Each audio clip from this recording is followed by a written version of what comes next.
All right, so the Joliet preseason ID. First off, just keep an eye out for those takeaways from that event. We have a ton of names we've been working through the past few days for that Joliet preseason ID takeaway. So we'll have a lot more to come from that. But the first thing that I'm going to get into, Nick and I were on arms, and our first topic here is going to be upside arm. And I'm going to go with left-handed pitcher Landon Ludwig, a 2028 out of Ridgeview. He's 6'4", 180 pounds, super long levers. It's wiry, pretty high waisted, but kind of like I've talked about the past couple weeks with guys like this, he controlled his levers really well for that size and his age. It was pretty impressive. Really quick arm, and the fastball came out really good. It was like 83 to 87. He touched 88. And curveball was like low 70s. Changeup was low 70s, but the changeup had a ton of fade. It averaged negative 17.1 inches of horizontal movement. And then he also threw a pretty good cutter, too, at 77 to 78. Short horizontal action. It actually kind of had that true cutter action to it. And the reason I've got him here in this upside arm section is just because he is up to 88, but I think there's just still a ton more to come with the frame. He's got a lot of room to physically develop and get stronger and just polish up that whole arsenal. So Landon Ludwig, shout out to you. I thought it was a really interesting pen. A 2028 out of Ridgeview there to keep an eye on. But Nick, if you want to kind of get into your guy, we can just go back and forth because I know we have a couple names. And even before that, like Landon Ludwig, we had seen him in the low 80s at some tournaments in the past. Showed a huge jump in velo. And going through the rankings here, Gavin, like he put himself firmly on the map as like a high follow left-handed arm, one of the top lefties in the class. With maybe one of the higher velo ceilings in the class too from the left side. Like he immediately emerged as a must-follow future games watch. Like we got to see it. We got to see what it looks like in game, how he can, control himself on the mound. How does he throw with a guy in the box? What do the secondary offerings look like in game? But I was a huge fan of the video, the upside, everything you said, like nailed it. Like he is now firmly one to watch in the state. And, going through the rankings, like there's way more right-handed arms than there are left-handed arms. So if you're a talented lefty, you immediately climb up high on our board and just become a high follow for all these colleges out here as well. Yeah, well, speaking of lefties, and I know we had talked about it earlier with Providence Catholic having all these arms, but they have a freshman coming in, a left-handed pitcher, Jake Swan. He really impressed me with his bullpen. He measured 6'2", 200 pounds. He's got strength throughout the frame. His delivery was really athletic. He was repeating it a lot, and it was really clean for the age. That was one thing that kind of stood out for me, was how clean it was for a freshman. He worked out of like a lower three-quarter slot. He had a higher knee lift, and the fastball came out really clean. That's set 79 to 81, topping out at 82. Played with a lot of sink. Averaged 15 inches of IVB. And then he showed two off-speed offerings with his curveball at 65 to 67 with sweeping action. He had average of 14 inches of horizontal movement. He had the ability to land it for strikes. His second one, he's still kind of developing feel, but I mean, like I said, he's a freshman. He's got some time to work on that. His slider was 70 to 71 and had tight spin for sure. And this was his highest spinning breaking ball, which was 1995 average, and I think it was up to nearly 2100. So it really stood out for how clean it was and how free he was on the mound. I mean, for a freshman, you don't really see clean deliveries a lot, and I was really impressed with that for Jake Swan out of Providence Catholic. Love that, getting a shout out here on Jake. Like he's also 6'2", 200 pounds as a freshman. And if you're controlling your levers and you're, clean like you're saying as a freshman, like that speaks a lot to the athleticism. He was also up to 87 in the outfield. So like tells me kind of, okay, there's some raw arm strength there to where it's probably going to come on the mound. I also have a little inside info on Mr. Swan. Like he's a big time hockey player as well. So love that. Love hockey, football, wrestling guys, like hard-nosed guys. I think there's a lot there to like about Jake and plenty of upside for his future. And shocker, yet another, highly interesting arm coming out of Providence Catholic. Yeah, so my next upside arm is right-handed pitcher Adric Ant. an uncommitted 2027 out of Burlington Central. He's a right-handed pitcher, 6'6", 195 pound frame. It looks like there's still more to come in the frame. Stretch only guy. It's kind of raw, but I thought the arm worked really well. Pretty quick out front, and the fastball came out pretty good. It was 85 to 87 with like a natural arm side run to it. The curveball was 74 to 75 miles an hour with kind of a shorter action, but according to TrackMan, he threw it for strikes 75% of the time. And then his changeup was 77 to 79. And again, he threw it for strikes 100% of the time, according to TrackMan, which I know Drew's kind of touched on it the past couple weeks on our episodes, how hard it is to actually throw strikes through or on TrackMan just because the zone is so tight. Tight zone. Yeah, it was pretty impressive. Like I just think he's an uncommitted name that has a lot more room to grow. So I was impressed with Adric there. Yeah, definitely. And might have been missing an R on the last name. I think it's Arndt. Sorry. Gotcha. No, you're good. I'm going to hook up Adric here because he was a guy we talked about for the rankings. We were able to slide him into the rankings. I think it's a super interesting, like you talk about those levers and 6'6" with some raw arm strength, and it is a clean moving arm to where I could envision that thing continuing to elevate as well. So definitely a guy to keep an eye on, one to see. And just a good quality arm there, hopefully, for Burlington Central this spring. Next arm we'll talk about was right-handed pitcher Evan Monaco out of Plainfield North. Another younger arm. Kid's a beast on the mounds. 5'11", 203, with strength throughout the body. He had a quick tempo in his delivery. Had a very compact arm action out of a true three-quarter slot. He was up to 86, and he was holding velo throughout the bullpen, sitting 84 to 86. Played with some arm side run and sink. It had 18.2 inches of average IVB, which was really impressive. Showed two off speeds, the slider at 76 to 77 with some tight spin, with an average of 2065 RPMs. And then his changeup I was really impressed with the changeup. 79 to 80. He had feel for it, could throw it for strikes, killed spin with 1698 average spin. And then it had both a lot of horizontal and vertical movement with an average of 16 inches of IVB and then 11 inches of horizontal movement. And I think he's got more in the tank. I mean, with that frame and he's only a sophomore, he's just going to continue to grow with velo. And I mean, I wouldn't be surprised if he's up to 90 by next year or something like that. But I was really impressed with his bullpen.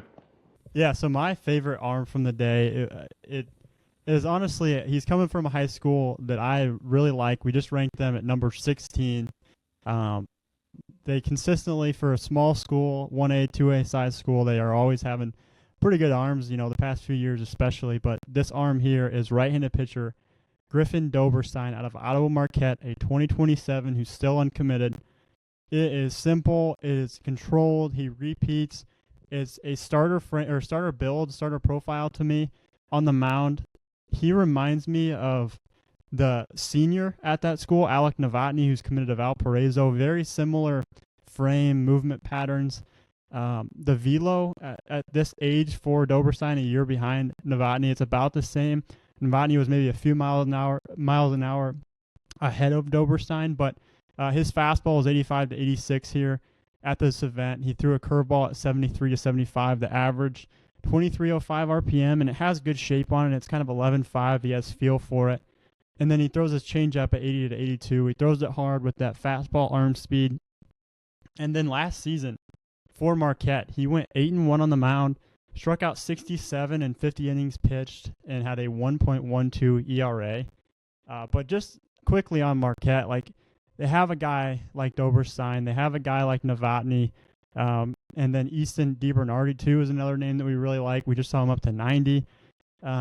They have a ton of arms. They have, and I'm not mentioning all of them, but really impressed with that Marquette team. Really impressed with Doberstein, and again, he's an uncommitted 2027 to get on. Yeah, just dropping stats on us. I love this. Like, I was just gonna mention, like, one thing I love to see at Joliet was you mentioned Ottawa Marquette. They had like 7 guys there. Come get in front of us. Absolutely love to see it. It also plays a huge factor when we're looking at these teams. Like, I mean, let's be honest. If we don't know like who's on a certain high school and we're really unsure, it does make it hard to to fully like a team or know what they have. But man, when Ottawa Marquette, we saw them make the run at state last year. They're up to 2A this year, which is another dynamic that should be really, really interesting. But they're getting their guys to our events, and they've got a ton of depth over there for a smaller school out there.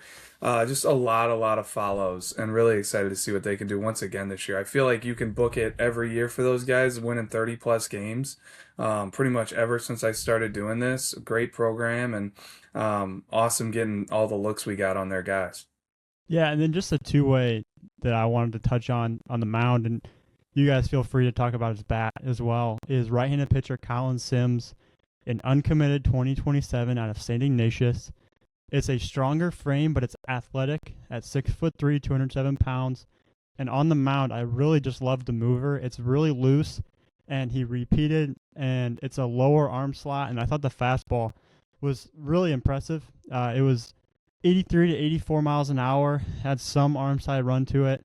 I do think the off speed has a little bit of development still to come, like just the polish of it, the consistency with strikes, but he did flash quality pitches at times. The curveball was 71 to 72. It showed depth and kind of like a sweeper type feel to it at times. The changeup had a lot of fade. Just needs to kind of consistently get the polish to it, throwing more strikes.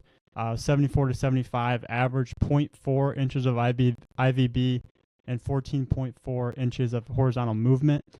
He also threw a cutter, a lot of cutters at this event actually, but he threw a cutter at 78 to 79, and it did kind of have that slight cutting action to it. So really liked him on the mound. It's super loose, like the way that the arm works. I think there's more to come, and just as he continues to polish up his arsenal. And you mentioned him as a position guy as well. Like, I like the right-handed bat. He's physical. Like, it's long levered, but he's got some strength, and it was a pretty simple swing and like plus loud contact consistently coming off the barrel. Used the middle of the field. He peaked at 100 as far as exit velocity off the bat, and definitely probably showed just as much intrigue as a right-handed hitter as he did a right-handed pitcher. So St. Ignatius has some guys also that we saw this winter. They're going to be an interesting team to see what they can do this spring. Yeah, and then just one more arm to mention, and I could have put him in the upside arm section. I really could have put him anywhere. I was pretty impressed by him, but right-handed pitcher Keegan Schwarting, a 2027 out of Joliet West. He is uncommitted. He stands in a 6'5", 182-pound frame. It's not as wiry as some of these other guys. It's pretty lean, but there is still room to add that strength that's as athletic. But the fastball is up to 86. He threw like a slider and a curveball, but the slider was really impressive to me. It was very it was sweeping action, and at like 73 to 74. I think it has swing and miss type potential. Average 25, 29 RPM on that pitch. And then also threw a changeup at 78 to 80 that averaged 15.9 inches of horizontal movement. So I like the way that he moved. I like the arm action. Another really interesting arm from this event. So an uncommitted 2027 out of Joliet West. No, Schwarting was another guy, kind of like Adric Arndt, that jumped his way into the rankings, and I think there's plenty of intrigue. And like, what I love about these guys is, yes, it is very important presently how good you are, of course, especially the older you get. But like, both of those guys, I feel like, are very far away from their ceiling. And that's what we're always looking for. We're always kind of evaluating the floor and the ceiling. Okay, it's great to have a high floor, but what is that ceiling? And I really like both those guys' ceilings. Yeah, if you guys want, just go. I know you got a lot of defensive standouts, Hammett. Drew, I know you got a lot of standouts on at the plate. So let's roll. Let's keep moving into this. This Joliet event. I mean, Pete, even before you get in there, like, there's an absolutely massive event. It's the final event we run in the preseason, right before the high school tryouts. Run at the Rhino Baseball Academy, and just a phenomenal turnout of players. The enormity, the amount, the quality. It was really deep. Probably not going to talk on nearly as many guys as we probably should, but that's what the quick hits are for, the takeaways, and that's what, the event analysis we'll get into. But definitely some guys worth a mention. And Pete, like, one guy here, that I know you had just simple defensive note on, but unsigned senior that showed up at our event, Daniel Chop, Oak Forest, defensively, peaked at 81 from the crouch, had consistent sub 2 pop times. So, like, if you're looking for a defensive catcher out there, you're at college. What I like is not only was he sub 2.0, but at times at these events, you'll get guys that are maybe they'll flash a 197, and then their high number will be a 217. So the variance between those two numbers is extremely big. And I don't know if I'm using the proper term there, variance, but the difference between the high and low number is very big. To me, it's all about being consistent and your low number being, very close to your high number. And Daniel Chop, I see here, was not 194 to 196. So that tells me he's consistently on the bag, repeating.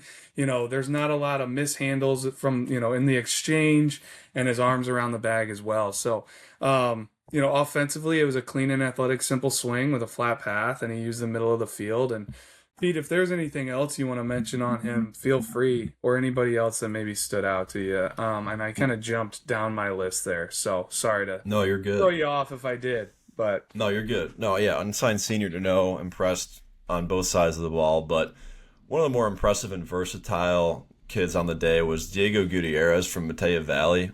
He impressed on the infield. It was soft hands, it was fluid, played with leverage, just an easy, natural mover, and then he was good behind the plate too. Got down to a 194 for the pop, and he was up to 79 miles an hour from the shoot. So really impressive showing in both spots defensively, and then I like the swing as well. I mean, it was easy, it was flat. I didn't think there was a whole lot of intent behind it, and he was creating some loud results with a 97 mile an hour exit velocity. So one that stood out. And then two Manuka infielders that I came away really liking from the day are Kyle Rodak and Joey Retz. Both are 2027s. Rodak, it was just a soft two-hand funnel. It looked natural. The body flowed with ease, looked good out there. And then Rutz, he was arguably my favorite infielder of the day. I just thought it was like clear, natural feel out there. Like the dude was owning it. It was soft hands. It was fluid. He had that timing, like he knew, when to go after the baseball, when to sit back, played through the ball well with, athletic feet, and moved really well laterally as well. So two winners that I think will play, potentially roles for Manuka this year as juniors, and a team that's always good over there. And then moving down, Javoris Bohannon from Rich Township. And you're gonna get into Javoris Bohannon. Rodak was a guy I had on my list to talk about as a bat, so I might as well jump in here. 6'2", 181 pounds. So he's got that long levered, high waisted frame. Also ran a 7.24. He peaked off the bat at 98, 83 across the infield, and it was a loose, easy, and I had projectable swing. We'll get into this a little bit later when I talk about the bats, but how you get to your exit velocity, says a lot. And he had easy jump off the barrel. So I think there's a lot more to come there.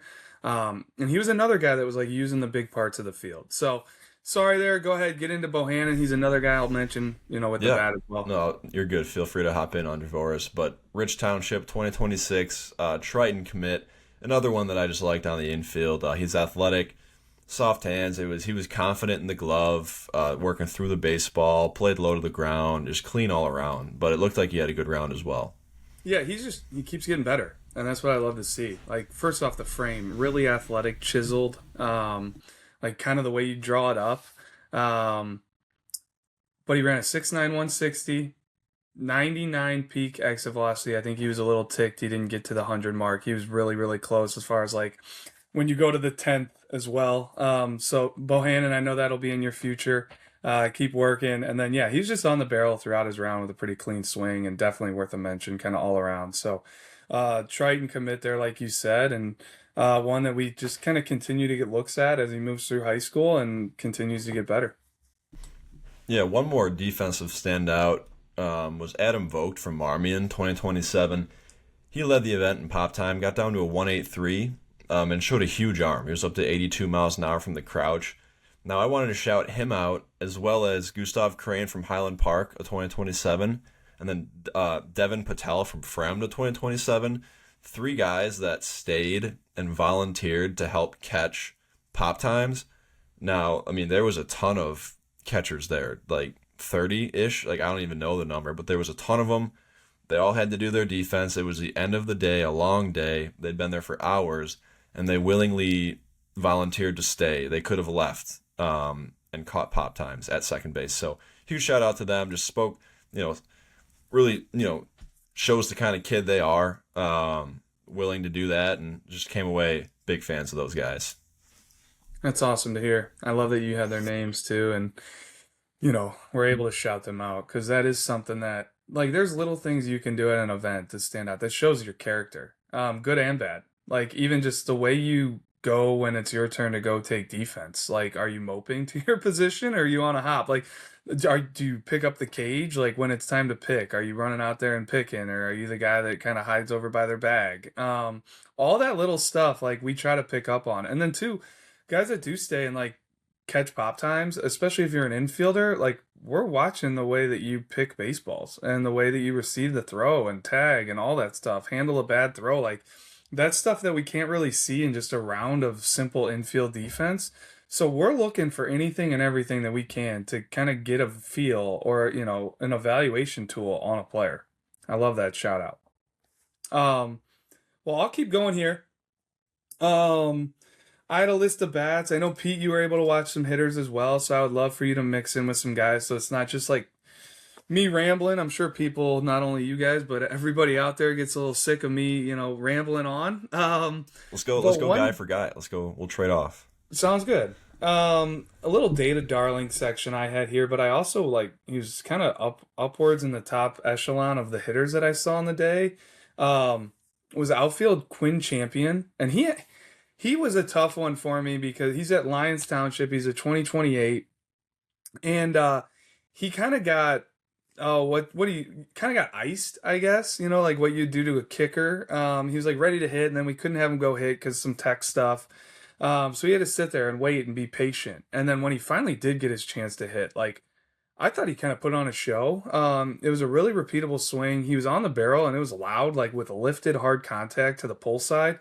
And then when you talk about his data, he ran a 6'9", 160. He was 85 from the outfield. He peaked at 96 off the bat. And then another thing that caught my eye was he had the second best visual edge score when it comes to eye tracking and all that stuff, which is another tool that we use to help us evaluate players. So Quinn Champion, huge shout out to you. Kind of being a patient, hitter there, and then still being able to do your thing. So that was one guy I wanted to kind of mention off the top, Pete. And then I made mention of this earlier when I was talking about Colin Sims or maybe Rodak or somebody, when it's how do you get to your exit velocity? I think one of the biggest takeaways I've had from the whole winter preseason ID events, all the invite-only events that we ran, where exit velocity numbers are higher than they've ever been.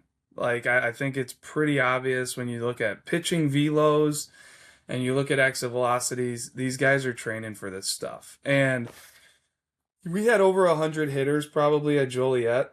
But just looking at the numbers, 16 guys peaked, at 99 or better with their peak exit velocity. 26 guys were at 98 or better, which is just, it's really absurd numbers when you think about it for an open event. Guys from all grade levels, we got freshmen in the mix, you got sophomores, juniors, we got a couple seniors, but those are just gaudy, ridiculous numbers. And I think for me, that was one event where I was able to sit and watch every hitter. There's a lot of events throughout the winter where we are doing multiple things. I'm, maybe watching a couple guys hit here, watching a couple mounds here, watching some defense here, kind of floating around. But it has made evaluating hitters just, I don't know if it's harder, but it almost was I don't even want to know the exit velocity, because every guy now, hits a ball hard. And really getting to key in on the swings. So today I want to talk about some the swings and the upside guys that I really liked. There's a ton of guys to mention that had big exit velocities and all this stuff, but how you get to your exit velocity and your approach offensively is what I'm watching. And like, hey, great, if you have a big peak exit velocity along with, a fluid, rhythmic, balanced, on the barrel swing with minimal effort, like, and you then have a high peak exit velocity, that's what's really going to stand out. But I want to see like the balance. I want to see the rhythm. Like, I want to see the path. I want to see repeatability. Like, I want to see easy bat speed. I want to see guys using the middle of the field. I want to see guys knowing who they are as a hitter. Like, if you are big and physical, okay, like you should try to launch some balls. But if you're not that guy, like, why are you over swinging to, take some huge swing and pull every ball into the left side of the net, to get a 97-mile-an-hour exit velocity? So that's a little bit of my rant there, Pete. And I guess on this same topic, like one guy that was peaking, every ball hit was loud and big exit velocities, but I thought he was staying balanced and really repeatable throughout was infielder Eric Casper at St. Lawrence, a 2028. Like every ball he hit was 93 plus. He had the second best average exit velocity of the event at 95.5, but it really was like the on the barrel every time, pretty simple, and he's just really strong, compact, shorter levers, and he can control the barrel. So that was a round that stood out to me as far as like, okay, like this guy seems to be a hitter and he's got the exit velocity along with it. So I know everybody gets caught up. A lot of, some of it is like our doing. Like we tweet out a lot of guys that put up big measurables. Like they do stand out when you have a peak batted ball of 111 miles an hour, 108 like we had at some, all-state events. But let's not forget about like being a hitter first. And then, hey, if you have power attached to that, great. So yeah, just lead it off with that. Eric Casper, St. Lawrence, 2028, definitely stood out to me. And he was one of the earlier hitters on the day too. Yeah, no, that's a good rant. Like, I think that is so true. Like, a lot of the times, my favorite hitters from the day, like, the TrackMan does not wow me with them, and it's more of a projection thing. So I think that's a good way to kind of go about evaluating. Is don't just look at the TrackMan, but Josiah Sykes is kind of one of those guys. Like, didn't blow me away with the TrackMan numbers, and he shouldn't right now. He's only a freshman. But he's one that we've seen in game. Like, I saw him a lot on the tournament circuit this past summer. It's an athletic right-handed swing. It's twitchy. There's line drive intent in there.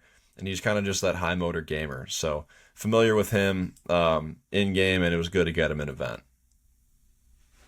And I'm just going to rattle off some guys here. Some I may have more to touch on than others, but when I talk about projection and some guys that I really like the future on, I think outfielder Beckham Francis from Oswego, he's a 2028. He kind of stood out to me. 6'2", 171, kind of long levered frame. And it all kind of starts there, right? Like the style of hitter you are, how long your swing is, all like a lot of your movement patterns, it's all kind of based off of, starts with your frame. The kind of from there we start building our evaluation, and like he is a guy right now that I think can get away with a little bit longer. He's long levered. It's going to be a little bit longer swing. I thought he did a really good job of like staying on plane. Also had like some leverage off the bat. Peaked at 96 off the bat, and I just think like it's one that I would love to mold him. Like there's a really good clay and a foundation, and I think just as he continues to become grow into his body, control his levers, like that hit tool should only continue to tick up, and he's going to add strength on that frame as well. So I hope that was understandable the way I put it, but he was one that just kind of like I've got my antennas up on, like I really want to follow the future there on Beckham Francis. Yeah, going down the list here, a couple of physical bats that stood out to me.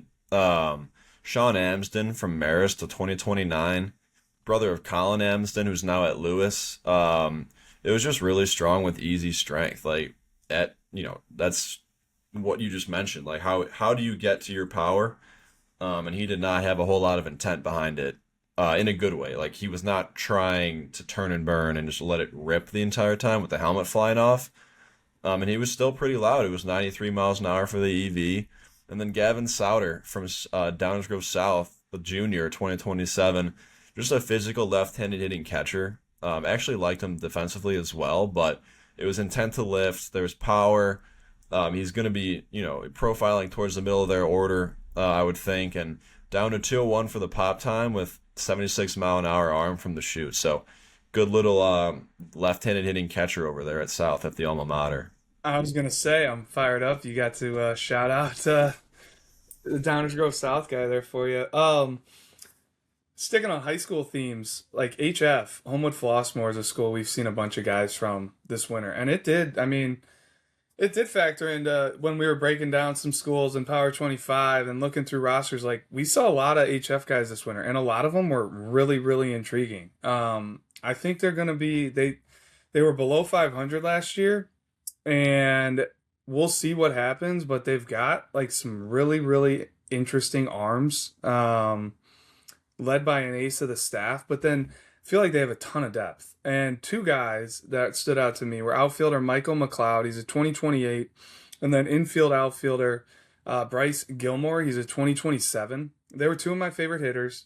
Who knows, McLeod may, need some time here before he's on that varsity roster, but Bryce Gilmore would be a guy that I would think will certainly compete for some time, especially as he continues to trim down his 60 time. Like right now, that's one thing that I think if he needs to work on moving forward is like continuing to develop that foot speed.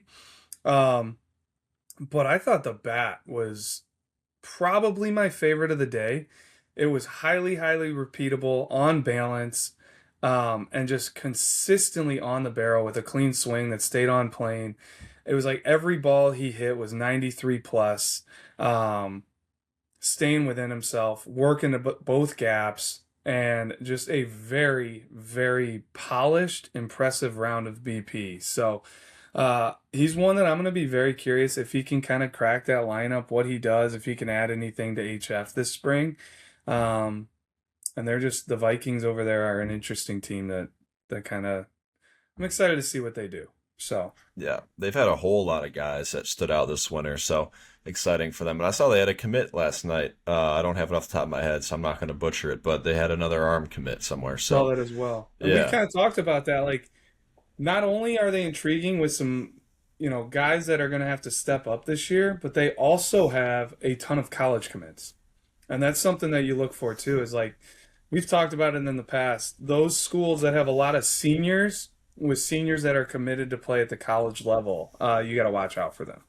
for sure. I'll keep going down my list here. Jules Hoecker from St. Francis, 2027.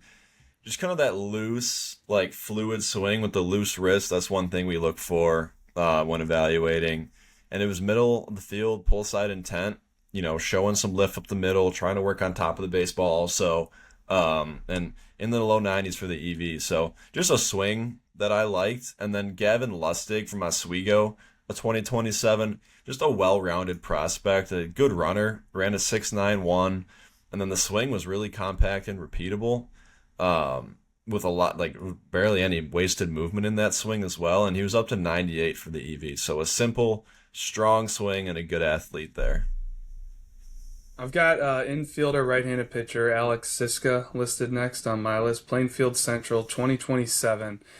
Just another guy that should continue to elevate as far as his prospect status as he continues to trim down his 60 time, because I really like the bat. Another guy like that stands out to me because it was highly repeatable. It was on the barrel consistently. Like the bat stays on plane. He used the whole field, and he also had some strength behind it. And he's not the biggest guy, so like he understands how to leverage the baseball without swinging out of his shoes. He peaked at 99 off the bat. He was 83 across the infield. Also showed some intrigue on the mound. So Alex Siska there, kind of a name I'm curious to see what he does this spring for Plainfield Central. And then somebody that kind of does fit the mold of, hey, if you've got some bat strength and some power, like go ahead and show it off. Ian Bell, a freshman at Pleasant Plains. He's built like a grown man, really physical, and was hammering baseballs. Like it was one of the louder rounds of the day, and made it even more impressive the fact that he was a freshman. So he's another guy, just took a kind of stood out in his round of BP, and it was a peak exit velocity at 98 miles an hour there for Ian Bell. I'll finish my last three guys here, and then Drew, I see you got like two more left. Yep. Travis Skoll from Joliet West, a junior. Just another, strong, loud round of BP, strong hands with some natural lift up the middle of the field, and to the big parts of the field as well. Flashing line drives, 95 mile an hour EV there. So just a solid all around round. And then Ryan Paul, Naperville Central, a junior.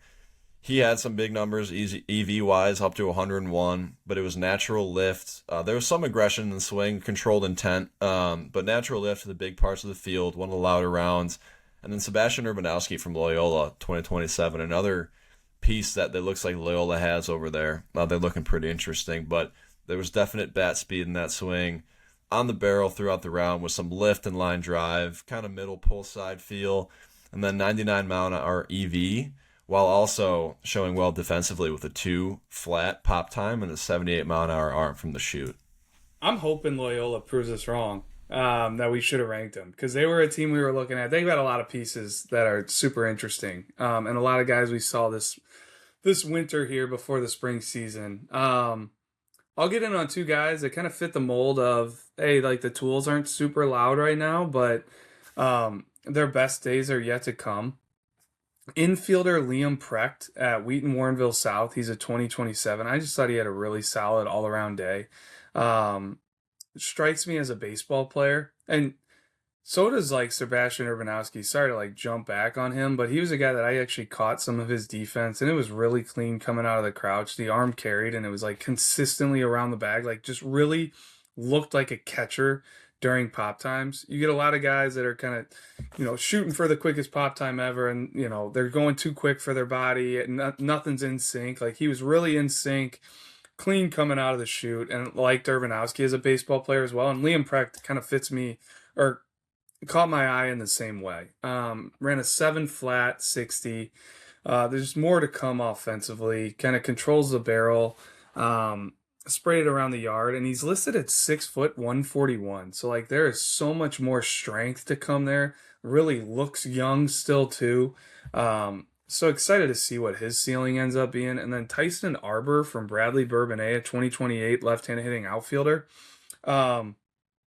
First off, like, thoughts and prayers out there to like those Bradley Bourbonnais and Kankakee area people. We're recording this on the same day this is getting released, and there were some bad storms that made their way through the Chicagoland, Central Illinois area yesterday, and I know a big tornado rolled through the Kankakee area. So hopefully everybody's doing okay out there. But Tyson Arbor, outfielder, left-handed hitter, spray approach, tries to stay inside the baseball.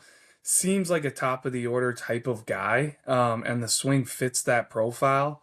Try to stay on top of the ball. Like, I just really like the look. 90 mile an hour exit velocity, 86 from the outfield, and just one who I think his best days are yet to come.